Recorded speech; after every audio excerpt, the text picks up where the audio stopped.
Você já se sentiu completamente invisível? Tipo, não tô falando daqueles dias ruins onde você se sente meio ignorado. Estou falando de viver anos inteiros como se você simplesmente não existisse pros outros. Meu nome é Ana, tenho 43 anos e durante praticamente toda a minha vida adulta eu fui invisível. Pro meu marido, pros meus filhos, pros meus colegas de trabalho, até pra minha própria família. Eu existia apenas como função. Sabe, a esposa que cozinha, a mãe que limpa, a funcionária que faz o trabalho mas não recebe crédito, até que um dia, um completo estranho me fez uma pergunta tão simples, tão básica, que quebrou completamente a casca que eu tinha construído ao redor de mim mesma. Antes de continuar, se inscreve no canal agora mesmo e deixa ali nos comentários de onde você está assistindo. Quero muito saber quem está aqui comigo compartilhando essa jornada de invisibilidade e descoberta. E olha, fica até o final porque essa pergunta simples e a transformação que ela causou vão te fazer repensar completamente como você vê a si mesmo. Então assim, deixa eu te contar como cheguei nesse ponto de ser completamente invisível. Não aconteceu de uma hora para outra, foi gradual, sabe? Tipo aquelas coisas que vão se acumulando até você perceber que se perdeu completamente no caminho. Casei com o Roberto quando tinha 24 anos. Ele era tudo que eu achava que queria na época. Estável, trabalhador, com planos para o futuro. E no começo era bom, a gente conversava, saía junto, tinha aquela conexão de casal novo, mas aí os anos foram passando, veio filho, depois outro filho, a rotina foi engolindo tudo, e de alguma forma, sem nem perceber quando exatamente aconteceu, eu virei a mulher invisível. O Roberto chegava do trabalho, eu perguntava como foi o dia dele. E ele respondia com monossílabos, sem nunca perguntar como foi o meu. Os meninos precisavam de algo. E era sempre mãe. Cadê isso, mãe? Faz aquilo. Mas nunca um obrigado? Ou como você está, mãe? No trabalho era a mesma coisa. Eu trabalhava como assistente administrativa numa empresa média. Fazia meu serviço direitinho, sempre pontual, sempre eficiente. Mas quando tinha reunião e eu sugeria algo, era como se eu tivesse falado com as paredes. Agora, se o Marcelo do departamento financeiro repetisse exatamente a mesma ideia 5 minutos depois, ótima sugestão, Marcelo. E olha, eu reclamava às vezes, tentava expressar que me sentia invisível, não valorizada. Mas a resposta era sempre a mesma. Você está sendo dramática, Ana. Você está muito sensível. Ninguém está te ignorando, você que está criando problema na sua cabeça. Então, eventualmente, eu parei de reclamar. Parei de tentar ser vista. Simplesmente aceitei meu papel de pessoa que existe para servir aos outros, mas que não importa como indivíduo. E foi assim que vivi dos 24 aos 42 anos. 18 anos sendo invisível. Mas aí, chegou aquele dia, era uma terça-feira comum. Nada de especial. Eu estava no meu horário de almoço. Tinha comprado sanduíche numa padaria perto do trabalho. E estava sentada num banquinho de praça pequena, comendo sozinha como sempre fazia. E tinha um senhor sentado no banco ao lado. Idoso, uns 70 e poucos anos, cabelo completamente branco, aquele ar gentil de vovô. Ele estava também comendo algo, e a gente ficou ali 2 estranhos no mesmo espaço. Aí, do nada, ele se virou para mim e perguntou: "Você está feliz?" Só isso. 3 palavras simples. "Você está feliz?" E cara, eu congelei. Porque ninguém, absolutamente ninguém, tinha me feito essa pergunta em anos. Ninguém perguntava se eu estava feliz, ou triste, ou cansada, ou qualquer coisa. As perguntas eram sempre: você lavou minha camisa? O que tem para jantar? Você terminou aquele relatório? Então ali, com esse completo estranho me perguntando se eu estava feliz, eu não sabia nem como responder. Minha primeira reação foi dar aquela resposta automática que a gente dá. "Sim, estou bem, obrigada." Mas ele me olhou com aqueles olhos gentis e disse: "Não, sério mesmo. Você tá feliz? Porque pelo jeito que você tá sentada aí, com ombros caídos, olhando pro nada, parece alguém que está carregando o peso do mundo sozinha." E adivinhe o que aconteceu? Comecei a chorar. Ali mesmo, no meio da praça, na frente de um completo estranho. Só desabei, porque pela primeira vez em 18 anos, alguém tinha realmente me visto. Tinha me olhado e notado que tinha uma pessoa ali. Não apenas uma função. O Senhor não ficou desconfortável, nem tentou fugir da situação estranha. Ele simplesmente esperou eu me recompor um pouco e então disse: "Sinto muito se minha pergunta te deixou chateada. Não era minha intenção." "Não", eu consegui dizer entre soluços. "Não é culpa sua. É que ninguém me pergunta isso. Ninguém me pergunta nada sobre mim há muito tempo. Então deixa eu perguntar de novo, mas dessa vez você responde com honestidade, ok? Você está feliz?" E aí, pela primeira vez, eu realmente pensei sobre aquilo.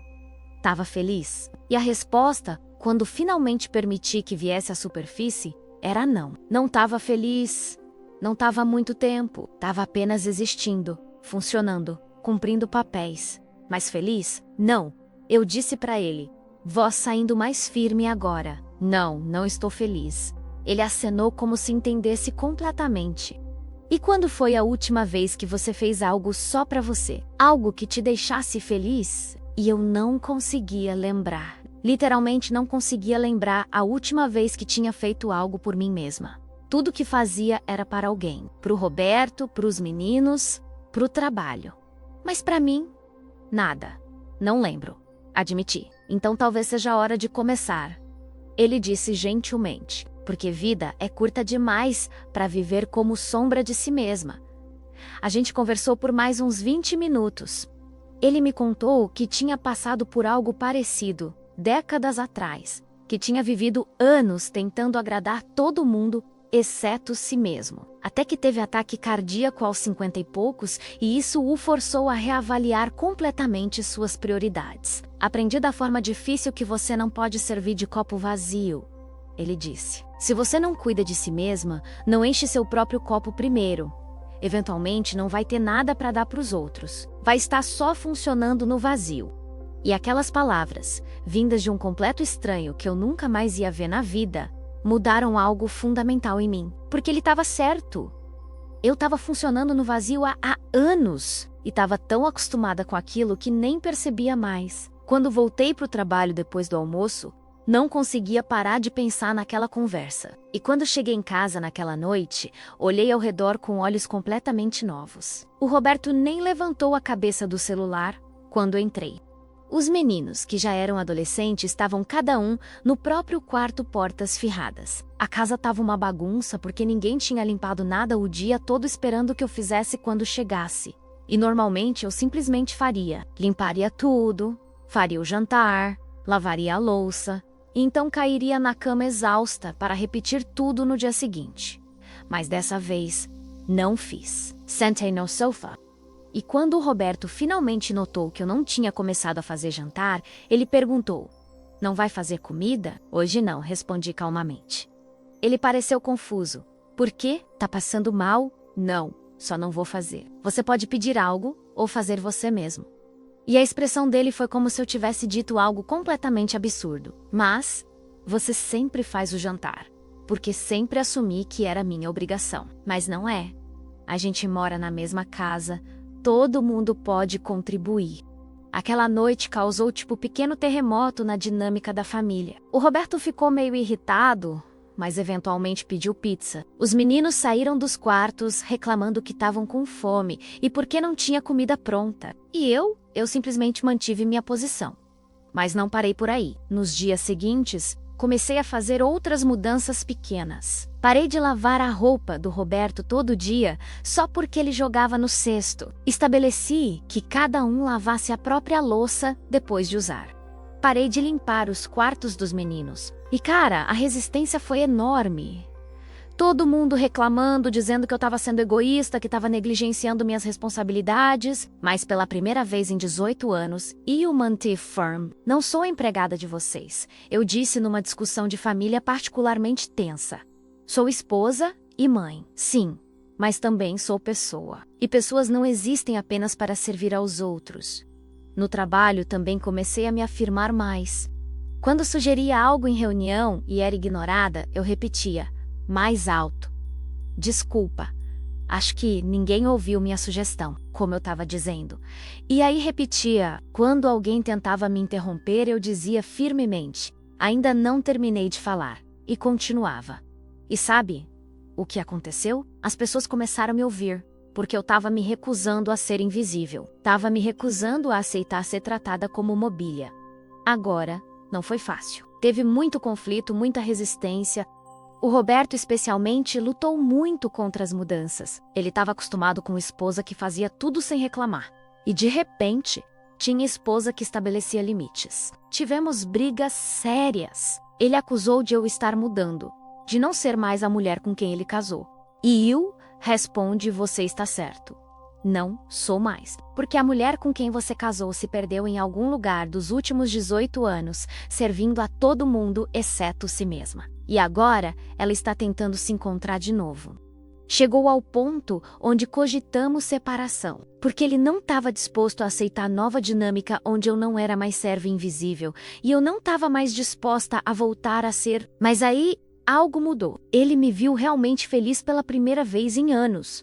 Porque eu tinha começado a fazer coisas para mim. Voltei a pintar, hobby que tinha abandonado completamente depois de casar. Comecei a sair com amigas de novo. Estabeleci que terça-noite era minha noite, onde eu fazia o que queria, e ninguém podia me pedir nada. E ele viu diferença. Viu que quando eu estava mais feliz, mais realizada, eu era até melhor esposa e mãe. Porque agora, quando fazia coisas para a família, era escolha, não obrigação. Era com amor, não com ressentimento. Os meninos também eventualmente se ajustaram. Reclamaram muito no início, mas aprenderam responsabilidade. Aprenderam que casa é responsabilidade de todos. Não é só da-me. E honestamente, acho que foi lição importante para eles. Agora, uns meses depois daquela conversa na praça, minha vida é completamente diferente. Ainda sou esposa e mãe. Ainda trabalho no mesmo lugar. Mas não sou mais invisível, porque me recuso a ser. E olha, teve momentos onde quase voltei aos velhos padrões. Porque é confortável de certa forma, sabe? Não criar ondas, não confrontar, apenas fazer o que sempre fez.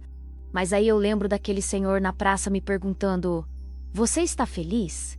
E lembro da minha resposta honesta: não, e não quero mais viver assim. Não quero chegar aos 70 anos e olhar para trás e perceber que passei vida inteira sendo invisível, servindo aos outros, mas nunca realmente vivendo para mim mesma. Então hoje, quando alguém me pergunta como eu estou, eu respondo honestamente. E quando não estou bem, eu digo. E quando preciso de ajuda, eu peço. E quando quero fazer algo só para mim, eu faço sem culpa. E sabe, o mais louco? Aquele senhor da praça, nunca mais vi ele. Penso às vezes se ele era real ou se foi tipo anjo ou universo me mandando mensagem que precisava ouvir. Mas real ou não, aquela pergunta simples mudou minha vida completamente. Você está feliz? 3 palavras que ninguém tinha me perguntado em anos. E que me forçaram a confrontar verdade que estava evitando. Que não estava feliz. Mas que podia mudar isso. Que merecia mudar isso. Se essa história te tocou, se você já se sentiu invisível, se você vive servindo aos outros, mas esqueceu de viver para si mesmo, deixa teu like aqui embaixo. Compartilha com alguém que precisa ouvir que ser invisível não é destino, é escolha que podemos mudar. E se inscreve no canal, porque aqui a gente conta histórias sobre encontrar a si mesmo, sobre sair da invisibilidade, sobre viver de verdade. Vivi como invisível por 18 anos. Mas uma pergunta simples de um estranho me acordou daquele transe. E hoje eu sou vista. Porque escolho ser vista, porque me recuso a desaparecer, só porque é mais fácil para os outros. Obrigada por ficar até o final. Por entender que invisibilidade muitas vezes é imposta a gente. Especialmente a mulheres que são condicionadas a servir, a cuidar, a apagar a si mesmas, para os outros brilharem. Mas não precisa ser assim. Você merece ser visto. Você merece ser feliz. Você merece viver vida que é sua, não apenas vida que serve aos outros. Até a próxima. E lembra, se ninguém te perguntou hoje, eu tô perguntando agora, vou catar feliz? Responde honestamente. E se a resposta for não, saiba que você tem poder de mudar isso. Começa pequeno, estabelece um limite, faz uma coisa só para você. Pinta, escreve, dança, o que for que te faz sentir vivo. Porque vida é curta demais para viver como sombra. É hora de sair da invisibilidade e brilhar. Vou como